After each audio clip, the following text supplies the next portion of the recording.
Hello বন্ধু, কেমন আছো? আশা করি ভালো আছো সবাই। দেখেন এখানে কি আরামের জায়গা, আমের গাছের ছাও।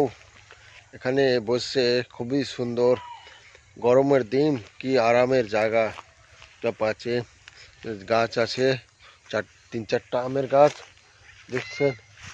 হ্যাঁ, আর খুব ভালো জায়গা বসতে। এখানে খুবই আরাম পাওয়া যায় আমের গাছের ছায়ে। আর পাশে রয়েছে সরষার জমি, দেখছেন। সরষার জমি আপনারাকে দেখাবো। আর এদিকে তার পাশে রয়েছে গমের জমি। এদিকে অন্ধকার হয়ে যাচ্ছে লাইটের জন্য।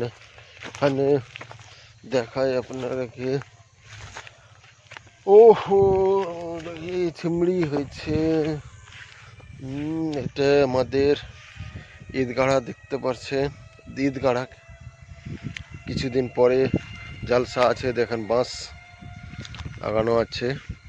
সে জালসার জন্যে 18 তারিখ এই ঈদগাড়াতে জালসা আছে, বিরাট জালসা।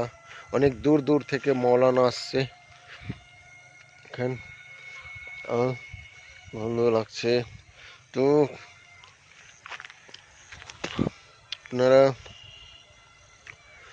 দেখাবো আরও। এখন জমিতে অনেক ফসল, সব জমিতেই হয়েছে। চলো যাই দেখি।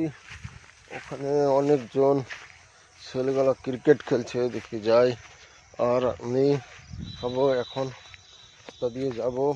দেখেন গম কত লেগে আছে জমিতে, দোনো সাইডে গমের জমি, কি বড় বড় গমের জমি আছে।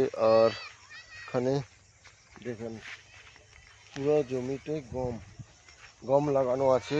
খুব সুন্দর গম উৎপাদন হয়েছে। আর কিসের গাড়ারি, অনেক বড় বড় ফুল দেখছেন। সরষার ফুল কত সুন্দর লাগছে। দেখেন দেখাচ্ছি আপনারাকে সরষার ফুল, আরও দেখাবো। আমি এবার যাচ্ছি আমি বাড়ির দিকে। এখানে আর চলে আসছে কে রে? চিমড়ি ওটা জমিতে, ওটা জমিতে। চল চল চল, দেখি দেখি দেখি দেখি জমিতে চিমড়ি দেখাবো। আয় কিরে দৌড়ছিস কেন রে? আয় আয় ভালো করে আয়, পড়বি না। হ্যাঁ এটা আয় ভালো করে। এখন না গমের জমি দিয়ে আমি হেঁটে যাচ্ছি। এখন গম ফুটতে লেগেছে, দেখেন কে হালকা হালকা। কিছুদিনের মধ্যে গম চলে আসবে, পেকে যাবে 1 মাসের মধ্যেই। দেখেন গম, এটা হচ্ছে সরষা পাকতে লেগেছে, হয়ে যাবে সরষার ফুলগুলো দেখেন। দারুণ লাগছে সরষার ফুল আর গম, দেখছেন মজা। দেখ এটাতে চিমড়ি আছে, খা। হ্যাঁ চিমড়ি দেখ।